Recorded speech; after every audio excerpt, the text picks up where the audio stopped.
సంక్రాంతి అంటే కేవలం భోగి, పండుగలు, గాలిపటాలు కాదు. ఈరోజు సూర్యుడు తన ప్రయాణాన్ని మార్చే రోజు. వేదాల ప్రకారం సూర్యుడు మకర రాశిలో ప్రవేశించినప్పుడే మకర సంక్రాంతి వస్తుంది. అంటే ఏమిటి తెలుసా? చీకటి తగ్గి వెలుగు పెరిగే సమయం మొదలవుతుంది.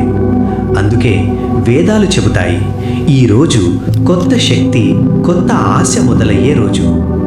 రైతు పొలంలో పండిన ధాన్యాన్ని మొదట దేవుడికి అర్పించి తరువాత ఆనందంగా పంచుకుంటాడు. అది కృతజ్ఞత భూమికి, సూర్యుడికి, ప్రకృతికి. భోగి రోజు పాత వస్తువులను కాల్చుతాం. అది కేవలం మంట కాదు, పాత అలవాట్లను, పాత బాధలను వదిలే సంకేతం. కనుమ రోజు పశువులను పూజిస్తాం.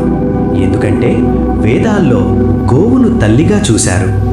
రైతు జీవితం ఆవుపైనే ఆధారపడి ఉంటుంది. సంక్రాంతి మనకొక సందేశం ఇస్తుంది, పాతదాన్ని వదిలి కొత్త జీవితం మొదలుపెట్టు.